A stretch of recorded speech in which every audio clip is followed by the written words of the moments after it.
Here we go! Hello indie game fans, it's anything goes when it comes to the best of the rest from 2023, from AAA, AA, mobile, browser-based, not so indie and even early access titles, where again, the point is to bookmark these awesome games so you can go back to check in on this list in the future, with the non-indie titles having an asterisk. So let's begin with Hi-Fi Rush, a AAA title coming out of Xbox, Bethesda and Tango Gameworks in particular, being a vibrant and colourful rhythm action-adventure title that is simply awesome. I was not expecting this game from the people that made The Evil Within no less, so it might signal a new direction for that company, so together with Bomb Rush Cyberpunk, made 2023 a great year for games like this.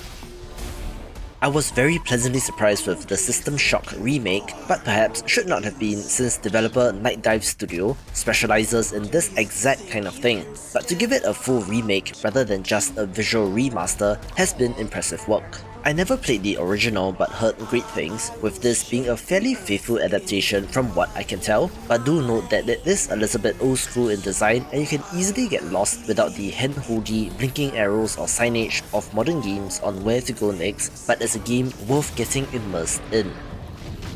You will serve me well.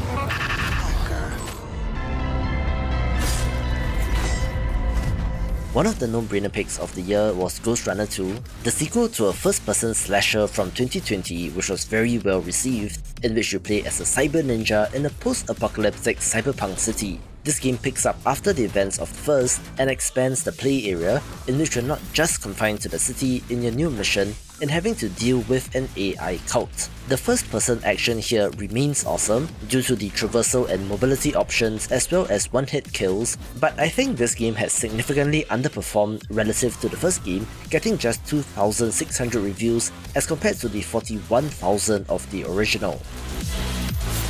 For posterity, the Farm Simulation RPG Fae Farm has been a recurring meme on the channel, in part due to it being on a very farming sim heavy Nintendo Direct, where this fairy tale farming game comes to us from the developer of the Monster Hunter-like Dauntless, so it's definitely a hard left turn. However, while fairly by the numbers, the fairy tale theme is well done and is a gorgeous game and is a good one of these. Our first early access title of interest is Magicraft, a spellcrafting action roguelite with bullet hell elements, which was a very welcome change of pace in the face of all the Vampire Survivors clones that we have been absolutely swamped with. We are slotting and combining different spells in an attempt to create overpowered combinations, from homing poison black holes to ricocheting freezing serpent projectiles and more, looking to get even better in early access.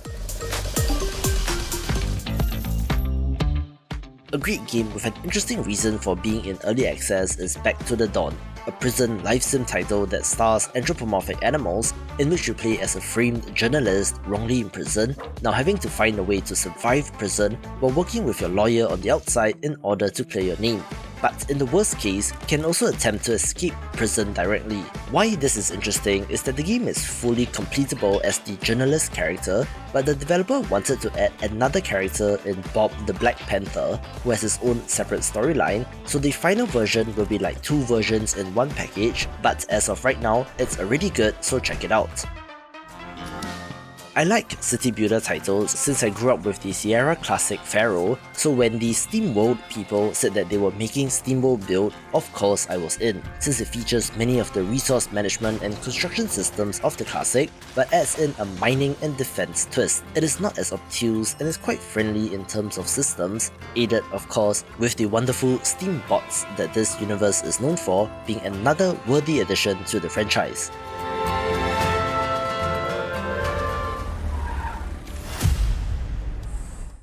A surprising title that came out of nowhere is RoboCop Rogue City, that is probably better than anyone expected it to be, being a first-person shooter based on the legendary character, but where the developers were in on the joke and the satire of the movies, resulting in a first-person shooter that doesn't feel like other first-person shooters and has great writing and tone as well.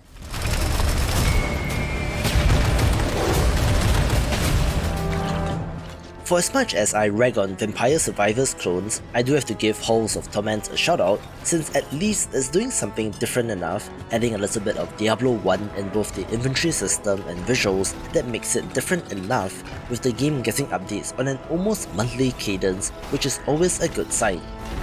Cave Factory, aka Techtonica, is a first-person factory builder game in the vein of games like Satisfactory and Factorial, but with the twist being that it is set underground, but does have that established gameplay loop of mining for resources, researching upgrades and constructing new buildings so that you can get better resources, automating the resource gathering and processing as best you can. They've been releasing updates since its early access release, such as the Base Builder update, which allows players to construct sprawling underground facilities, where you would think that the underground setting would be a little bit restrictive, but the planet's core is a long way down, so I'll be curious to see where this goes in the long run. A roguelite platformer of note is Spiritfall, a combat-focused title that does take some inspiration from platform fighters like Smash Brothers, but does have a hint of Hades as well in terms of the in-run upgrades and progression. The action feels smooth and has a very compelling gameplay loop, so roguelite fans do not miss out on this game.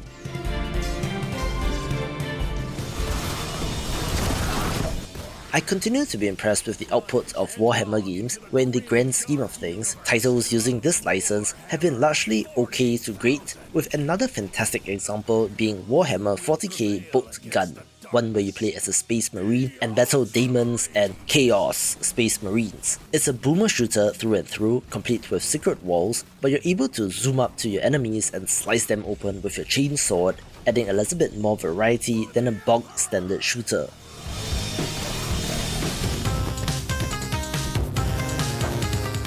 Strategy and tactics fans must take a look at Shogun Showdown, since this is a turn-based strategy title in which you have to defeat all enemies, taking place on a horizontal plane in which you can move and reposition yourself to avoid enemy attacks or to line them up for attacks of your own. Enemy attacks are telegraphed as in Into the Breach or Slay the Spire, with new content in the form of characters, enemies, upgrades and more to be added in early access.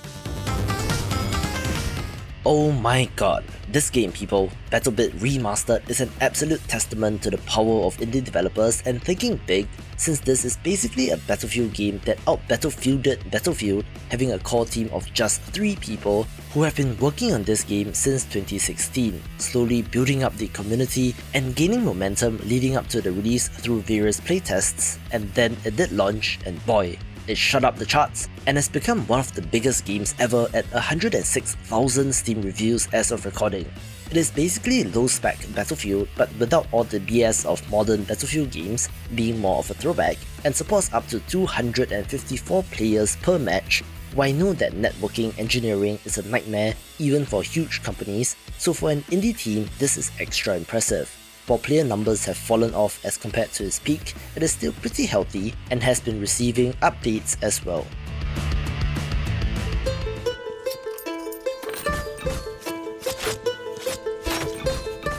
Indie developer Jonas Tyroler is already a legend in the indie game space, having made a number of very successful titles as well as a popular YouTube channel, with the minimalist RTS Thronefall being another early access title of interest. It streamlines a lot of the RTS experience while still retaining what made RTS games fun, with the tower defense aspect being excellent as well.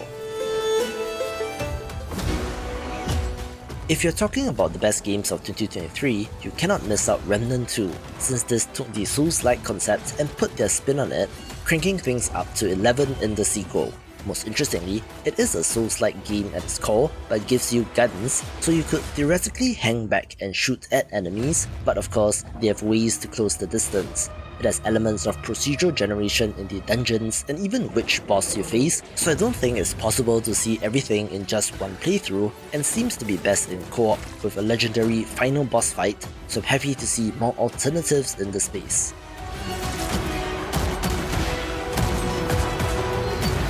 A puzzle game from the people that made Serious Sam would not be the first thing that you think of when suggesting games that they could branch into, since the cerebral nature of puzzle titles as compared to the relative mindlessness of Serious Sam is quite the contrast, but they did so with the Talos principle and proved it was no fluke with the sequel as well. The puzzles are great, with the philosophical story and tone depending on your personal preference, but it's a solid puzzle game where this has the asterisk as well, since it was acquired by Devolver Digital, which was at some point a billion-dollar company.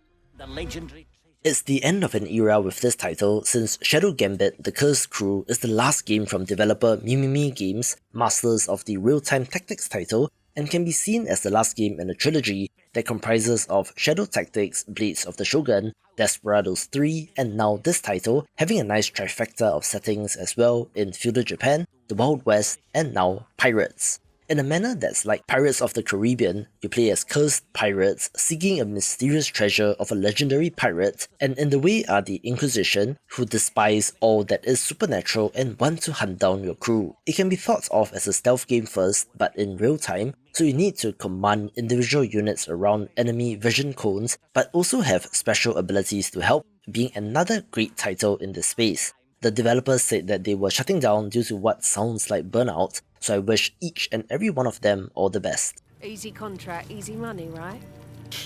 Soon these will be distant memories. We'll be rich. We're under attack! French developer and now publisher Shiro Games have come a very long way from the humble days of Evoland to the massive juggernaut that it is today due to, I suspect, the extreme success of the 4X RTS title Northgard, with War Tales being their latest project, which released out of early access. It's an open world title in which you lead a band of mercenaries taking on various contracts, with combat switching to turn-based tactics on a square grid. The grim medieval world has interesting locations and characters, having some really deep RPG mechanics and systems, and is relatively underrated all things considered. The company is hired. You'll have your very own ship. Your very own crew. 2023 in indie games has to include Lethal Company, since this game is from a solo developer and is one of the most insane success stories of the year, having released in October 2023 and in less than 3 months already has 227,000 Steam reviews, which by some estimates translates to as many as 15 million copies sold, so the developer essentially never has to work again. It's a co-op extraction title about finding scrap to sell for money, but with all sorts of horrors lurking in the dark, with the emergent comedy aspects, especially in multiplayer, being something that people really love. It's a good year when we don't get just one but two great Warhammer games, with Warhammer 40k Rogue Trader being a CRPG variant that is also set in the 40k universe. It is from developer Owlcat Games, who made Pathfinder Kingmaker and Pathfinder Wrath of the Righteous, so they have a lot of experience making games like this, but have beautifully adapted the IP to their kind of game. You play as a rogue trader who has quite the amount of freedom as compared to regular subjects of the Emperor, so your decision can shape the sector, where you are able to hire a diverse crew of characters as your party, and is a must-play for fans of the genre. You've got a lot to answer for. They say that it could not be done, that Lies of P was a Bloodborne clone and was only going to be a shadow of its inspiration, but this Korean developer has proved everyone wrong by making something that is really impressive. People have said that this is the best non-FromSoft Souls-like game, which is very high praise, having an impressive combat system as well as the steampunk French Revolution kind of theme and time period, so even in the year after Elden Ring, Souls-like fans continue to be eating good. The success of Baldur's Gate 3 is undeniable, since this title pretty much across the board has been winning Game of the Year awards and really opened people up to CRPGs or computer RPGs once again. It's Larian's finest work to date, following up from the Divinity games, but this time with the Baldur's Gate IP, resulting in a stupid 479,000 Steam reviews, and is also a multi-platform release. So you can just imagine how successful this game has been. One of the most impressive things is how many options you have in this game, which the developer has accounted for, such as being able to stack crates, climb to the top, and fire a teleportation arrow to breach a castle, truly embodying the tabletop D&D experience, but translated into a digital medium and is of note because of that. Now this is an indie game channel after all, so I wanted to give Risk of Rain Returns a proper shoutout, since the remake of a 10-year-old game did actually add new content and tweaks and rebalance the game. the original is an indie classic, which I know has a special place in some of your hearts, just like Rogue Legacy was to me, so it was impressive to see the success of that snowball into Risk of Rain 2, which has been absolutely massive, but then the IP was sold to Gearbox, who immediately turned around and are making a mobile gacha game, so it stings a little, but at least we have this title.